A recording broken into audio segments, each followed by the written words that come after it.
Hello, fellow Pokemon. Welcome to Mr. Who review. Where today I'll be reviewing Pokemon Team 16 Pokemon Adventures in Unova, or the tour part Pokemon Adventures in Unova and beyond. Yes, this is a three-part season. The season split into thirds, and it begins very, very well with the Unova League. First episode, the Team Unova leave Cynthia's villa, and they meet these like obnoxious, snooty uh, girls who comment on Iris's clothes and hair, and to make fun of her as Ivy. So Iris decides to get her, Ash, and Silent to dress up like girls and just crash their school. Ugh. They have its stupid reasons why they had Ash dress up as a girl. First time, they sneak into the gym to get a gym belt. Second, to help a guy get over his nervousness with the girl that he likes. The third time when we read that's stupid because it kind of makes sense, but this is just boggles the mind. I don't understand why they dress up Ash and Sun as girls. Yes, to make fun of Ash's Snivy, but I just could have took Snivy and said to her Pokemon. Why did they need to bring Ash's Silent into this? Oh god, it has to be bad. Anyway, after that episode, they meet the trainer who him and his brothers are rescue workers, and his team consists of the 7 Eevee evolutions, including Eevee, which is just awesome. And at the end, when they help him with rescuing one of his brothers, he says that he's been in the League as well. And when they get, oh yeah, I forgot to mention, before the whole League stuff, there's sort of 2 episodes focusing on Iris. The first one is when she got back to the village of dragons where she is, and she,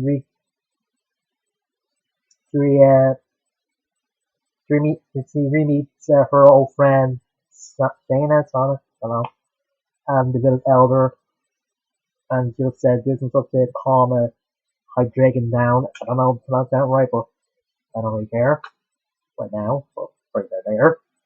And the second episode where she go back to Oakland City, and you find out that she actually went to school there. Didn't really get along with the kids for some reason. Maybe because it's just acting like feeling wild and didn't really fit in. He looked kind of acted like he didn't even know what it was. But, yeah. Anyway, then she battles Dragon, and he just points to said after the battle he's gonna give Iris a gym when she's ready. This is good. And I gotta ask, what is with Dragon's beard? It goes up over his mouth. How can he talk? How can you understand him? How can I understand him? It makes no sense. And you think this is in the anime? It's like that in the games as well. How can he talk?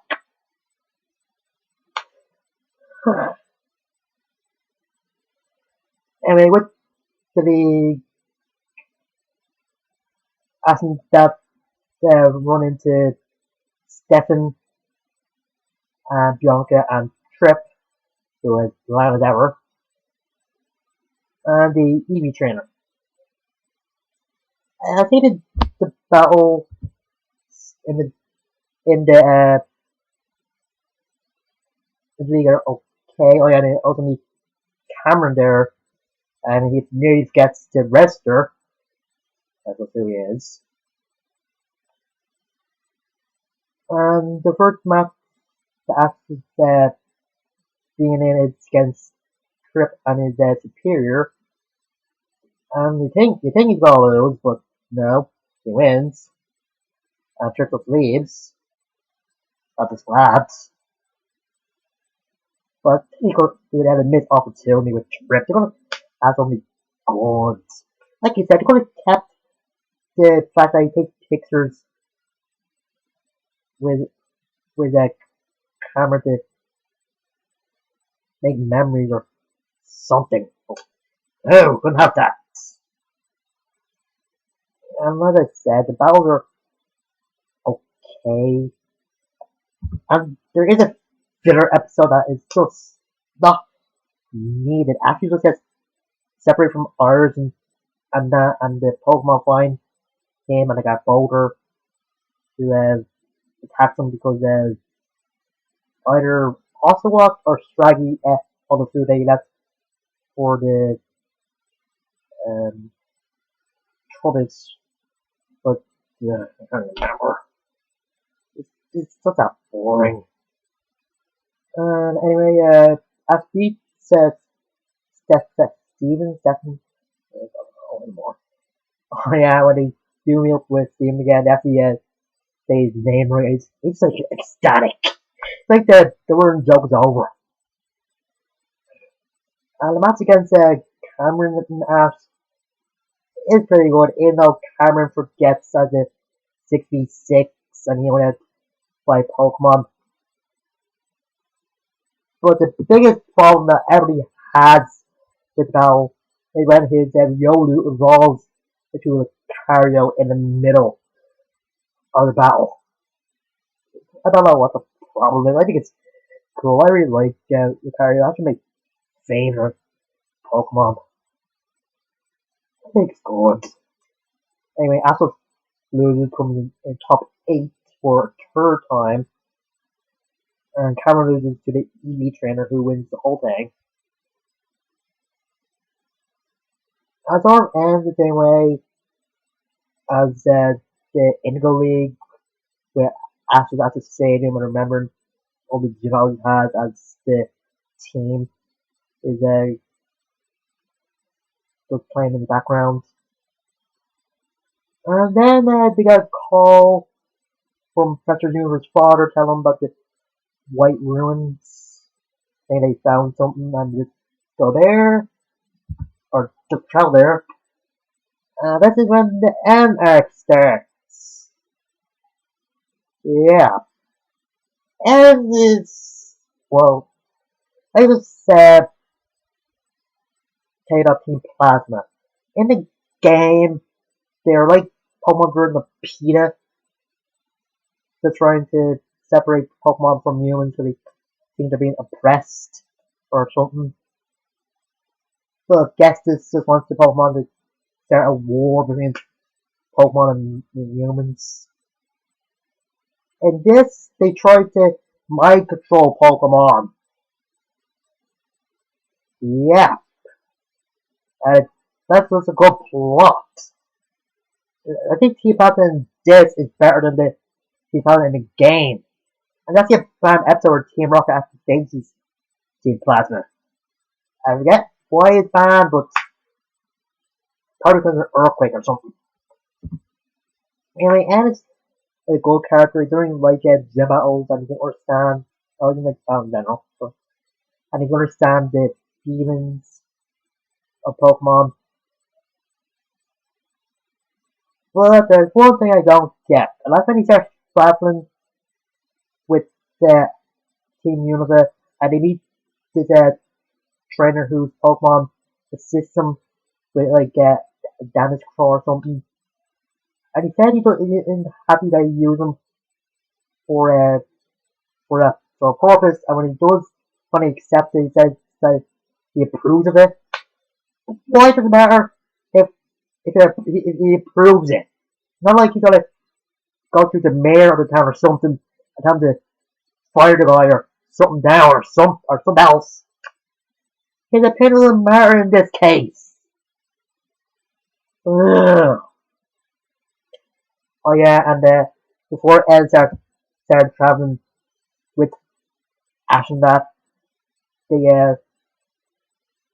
meet Sharon, who is the leader of the new gym or new normal type gym in University. Yeah, University has two normal type gyms. It made sense. It looked like two since the other one just shut down. But this, you don't really know if that it did, if it did. I mean, so character has some flaws, like just have confidence to himself, and that does lose when does battle. And he's a teacher, another gym leader that works in a school. With I don't know why they are putting Ash in a school in Sun and Moon, since he's been to a lot of schools in his journey, whether they're gyms or he's just talking to the class. The class. Sorry. It doesn't make no sense to me. I don't think it ever will.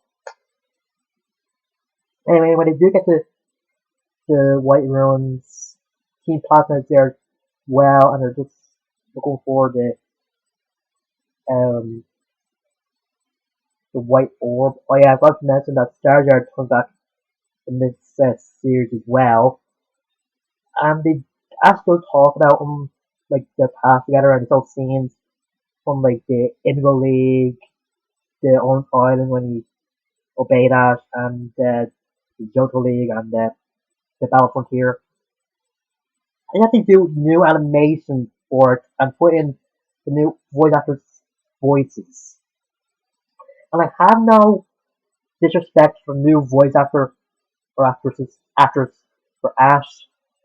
Well, when he's doing the emotional lines, like in the Snow White Out flashback, or when Ash is leaving Charizard and Charizard is Valley, she puts the emotion into it. Rocket Taylor, her heart and soul in those emotional moments in those episodes, I think. This actor couldn't. I know it's just for a few scenes, but put some effort into it. Ugh. Oh yeah, and when they do so the Sergeant Valley flashback, the the person that has the female Sergeant, Eliza, here's bright green in the new animated version, but in the old one it was dark green. Why? Did dark green not do well in HD? I don't know. Ugh. Anyway, after Cyber uh, comes back as battle with Arthur's Dragon Knight, and it's stopped by for some reason, but Cyber was winning. And probably the only time he could beat uh, a Dragon Knight. So, anyway, back to the main plot. Anyway, after that was get attacked by Team Flare, not Team Plasma, and Booker is there as well, and he was there when he found that first came up. I'm just glad he's in it. He's just a cool character. And Ed just trying to understand Ash's ideals. And then when Peter gets a mind control and starts attacking Ash, just looking to see. Oh yeah, they teased in the opening that Jar Jar was gonna by a restaurant. It never happens. It never does. I don't know why they show it. It doesn't make any type of sense. Anyway, the arc was end with the Team Plasma again defeated. It was an okay evil team arc, but it wasn't really that good. Like you would say that the motivations and the scheme for Team Plasma is good. Well, I think because I left it there too late. Like could have brought in Team Plasma in the Rival Destinies or something. I think Giovanni did mention them at the beginning of Black and White at some point, but anyway, now for the third half of the season, the Decor Island half.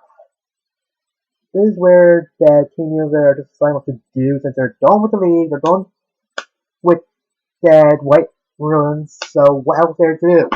Once again, they just went too quick for everything. So I decided to just travel through Decor Islands, which are just islands that are beyond the universe region, and always known as the bitter part of the reason.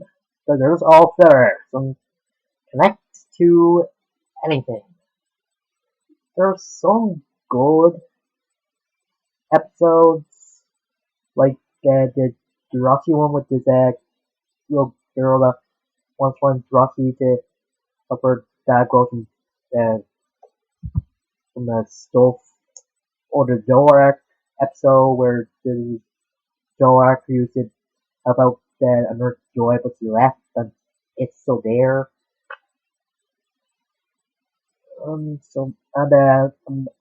The episode where Oswald is competing in the contest with the other Oswald and the Duats, and you think that this is gonna be an episode where Ash gives up Oswald, but it does a 180 and doesn't.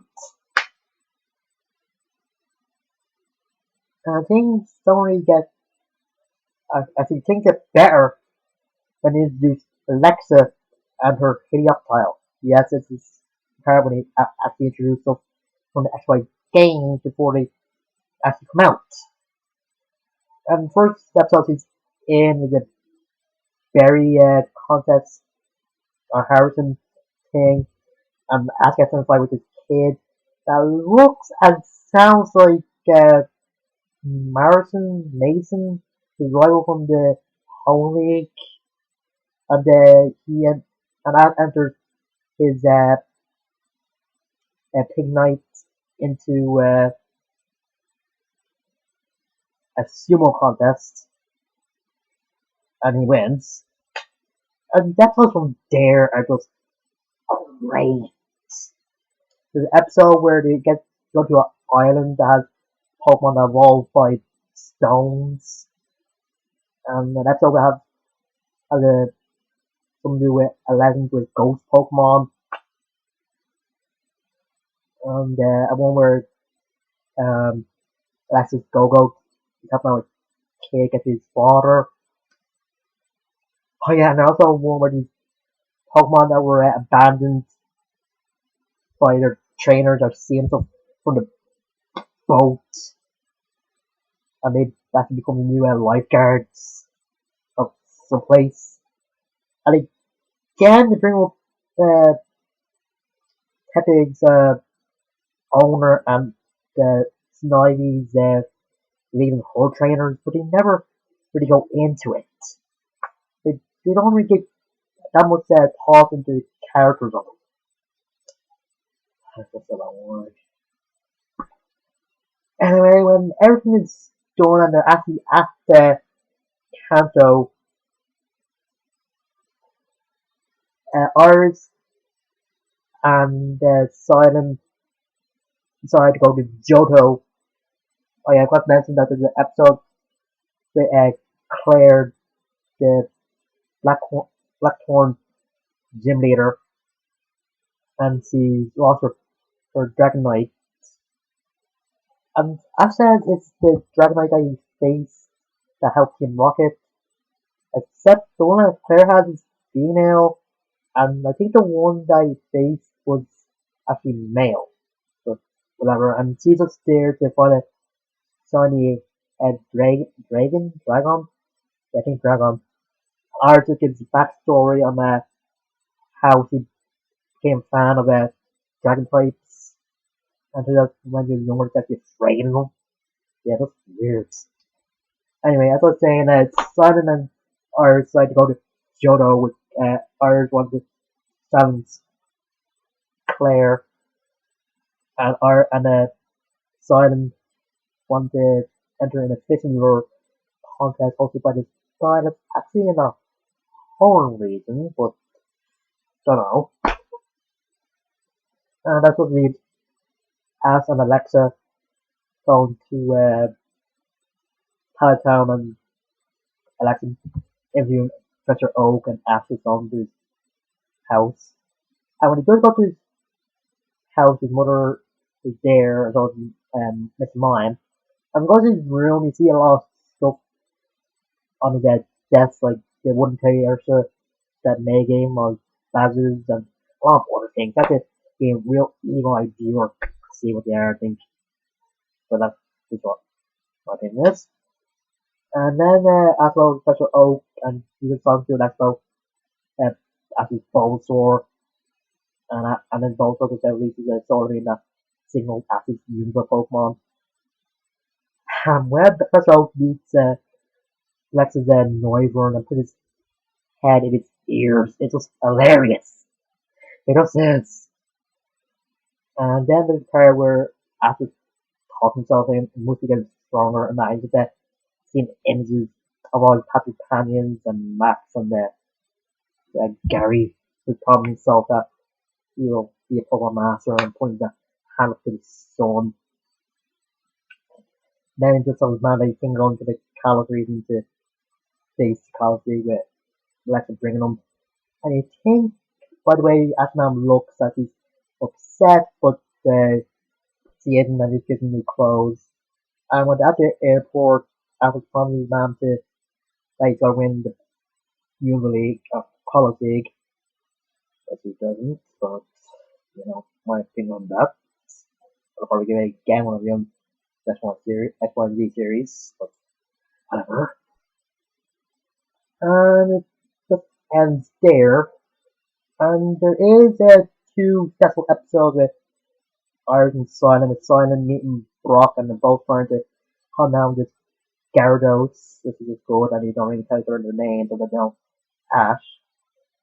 And one where Iris is trying to get this Ashu to, Ashu had this Gibble calm down, and then faces a Claire in a Pokemon battle, and actually catches the Gibble, and she's wondering what Sun and Ash are doing, and she actually sees a Quasar evolve with somewhere. But that means to take why I can go to Holland. There's a lot of the dragon types in Holland. You could have put a lot of them there and so even met Quasar there more easily. I don't know what I was doing in Johto. Anyway, this season is just a bit of a mixed bag. Like, the stuff with the Universe League is good, but some of the filler of it is just, I don't know, and the stuff with M and Team Plasma is good as well, but again, not something that's very good. And the stuff with the Decor Islands, again, get better with Alexa and only a little bit good when it began. And there was this episode where Ash said, it says, befriending this charity, which is, I think they're trying to make the viewers nostalgic, like those that were someone from the beginning. But, well. Anyway, I give the season a 5 out of 10. And next time I'll be talking about the season that's probably the best Pokemon season there has ever been. even though it has 2 episodes that are just okay. Well, one of them just really bad, but they're really maintaining, but whatever. And it introduces 3 of the best companions that Ash has ever have had, in my opinion. And just some great battles. And until next time, I'm the two, and you know.